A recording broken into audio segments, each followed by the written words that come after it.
যদি শেখ হাসিনা হইতাম বিষ খেয়ে মারা যাইতাম। ওই যে উপরে ফিটফাট ভিতরে সতর্কঘাট, যদি সাহস থাকে বাংলাদেশের মাটিতে আসেন। আপনারা একটা কথা বলতেন যে কারেন্ট তো যায় না, মাঝে মাঝে আসে। এখনো কিন্তু বিএনপির এই তারেক জিয়ার সরকারের আমলে একই সময় ফিরে আসছে। আগে আপনারা বলতেন যে খাম্বা আছে বিদ্যুৎ নাই, এখন বিদ্যুৎ আছে খাম্বা নাই। এই জন্য আমরা দেখি যে 12 ঘন্টা 15 ঘন্টা করে বিদ্যুৎ থাকে না। আপনারা খেলাটাও শান্তিতে দেখতে পারতেছেন না। আমরা জনাব তারেক রহমানের সরকারকে বলতে চাই, আপনি 2 জিয়ার সন্তান, শহীদ প্রেসিডেন্ট জিয়াউর রহমানের সন্তান, বেগম খালেদা জিয়ার সন্তান। এজন্য বাংলাদেশের মানুষ এবার আপনাকে সুযোগ দিয়েছে।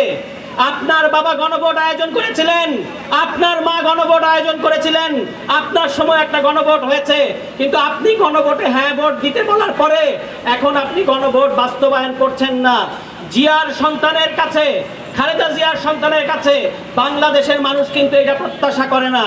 ফলে আমরা বিএনপি সরকারকে বলবো, ওই যে উপরে ফিটফাট ভিতরে সতর্কঘাট, এভাবে সরকার চালায় কোনো লাভ হবে না।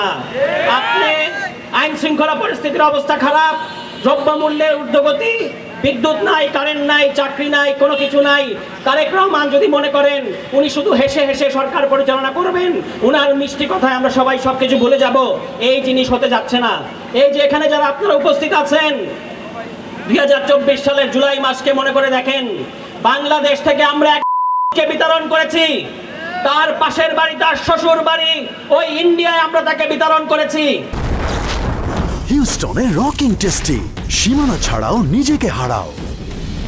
এখন তিনি ওই ইন্ডিয়া থেকে গর্তে বসে থেকে বাংলাদেশের মানুষকে হুঙ্কার দেয়। আমরা এই গণহত্যাকারী পলাতক শেখ হাসিনার উদ্দেশ্যে বলতে চাই, যদি সাহস থাকে বাংলাদেশের মাটিতে আসেন। ফাঁসির কাঠগড়া আপনার জন্য অপেক্ষা করতেছে, ফাঁসির দড়ি আপনার জন্য অপেক্ষা করছে। যে গণহত্যা আপনি বাংলাদেশের ছোট ছোট মাসুম বাচ্চাদের, তরুণদের উপর চাপিয়ে দিয়েছেন, এইটার জন্য আপনাকে ফাঁসির কাষ্ঠে ঝুলতে হবে। আমাদেরকে ভয় দেখায় লাভ নাই।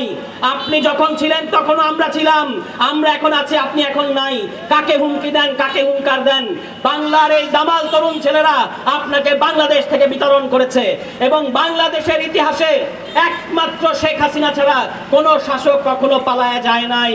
ওই যে 800 বছর আগের ওই লক্ষণ সেন ছিল, সেই লক্ষণ সেন পালায় গেছে, আর এই শেখ হাসিনা পালায় গেছে। আর কিন্তু কোন শাসক বাংলাদেশ থেকে পালায় যায় নাই।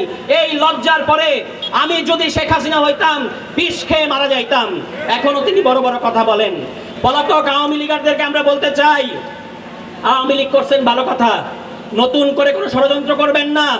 আপনাদের নেতারা নিউ ইয়র্কে, লন্ডনে, ব্রাসেলসে বিভিন্ন জায়গায় গিয়ে বাংলাদেশের মানুষের লুটের পয়সায় আরামের জীবন যাপন করছে, বিলাসবহুল জীবন যাপন করছে, আর গরিবের ছেলেকে তারা পাঠিয়ে দিচ্ছে বোমা মারতে। এই ফাঁদে আর পড়া যাবে না। ভালো হয়ে যান। এবং আমরা আপনাদের উদ্দেশ্যে বলতে চাই, যদি জুলাইকে মেনে নেন, যদি বাংলাদেশকে মেনে নেন, তাহলে আপনারা শান্তিতে থাকতে পারবেন।